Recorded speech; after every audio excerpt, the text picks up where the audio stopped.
Richard Timms. And I'm the chairman of Troxel.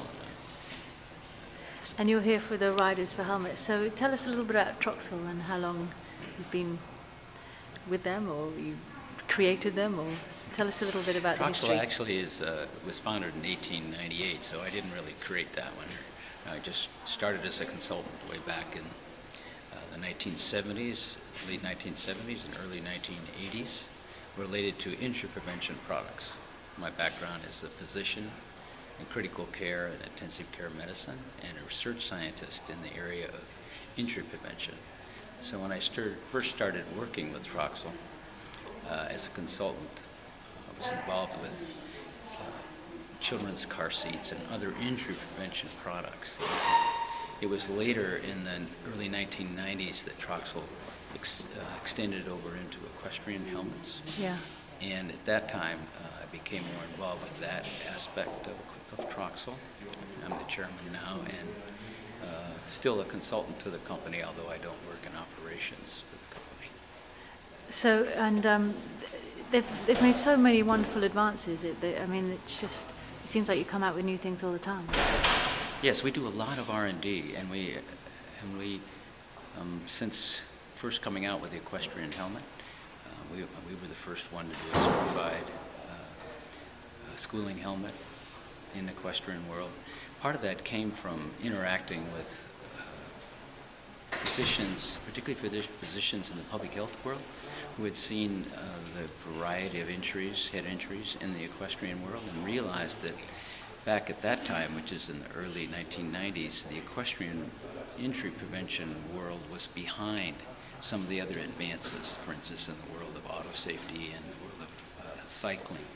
And so what we did was try to accelerate that in the 1990s with new products and different technologies that Troxel brought forth and continues to do so. For instance, we're introducing new technologies into the Western equestrian world as well, which is, which we would have never thought of 30 years ago. Yeah. Are you a rider yourself? Yes, but not anymore. I've gotten old enough that I don't ride much anymore. Okay. And it's brilliant to see everyone here together today, and it seems like the helmet manufacturers do all, it's a somewhat friendlier. Yes. For instance, most of us meet at the ASTM. Almost all of us are on the ASTM committee in various ways for equestrian. Yeah. And it's a fine group. And to some extent, of course, we compete, but also to some extent we're in different avenues. Like, for instance, Troxel does a lot in the Western world, and some of the companies like Charles Owens, that sort of thing, do nothing in that world. So yeah. we have some overlap and some non-overlap areas. But, yeah.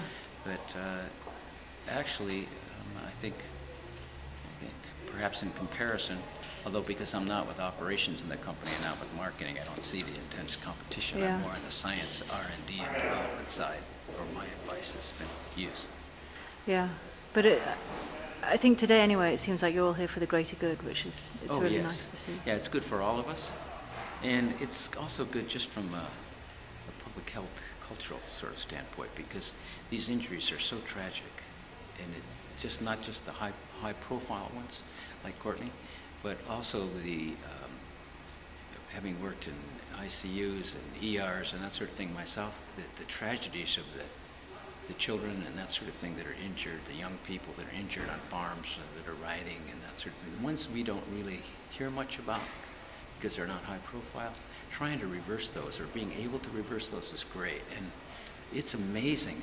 I've been involved with lots of injury prevention products, high chairs, safety gates, car seats, pool alarms, all sorts of safety products, and I have never seen any quite as effective as equestrian helmets. They're very effective. Wow. If you wear one, the chance of being killed is so small. It's very, very minimal, very rare. It does happen, but fortunately, in the world of public health, it's a wonderful product. It's not that expensive, and it's highly effective for really serious head injuries.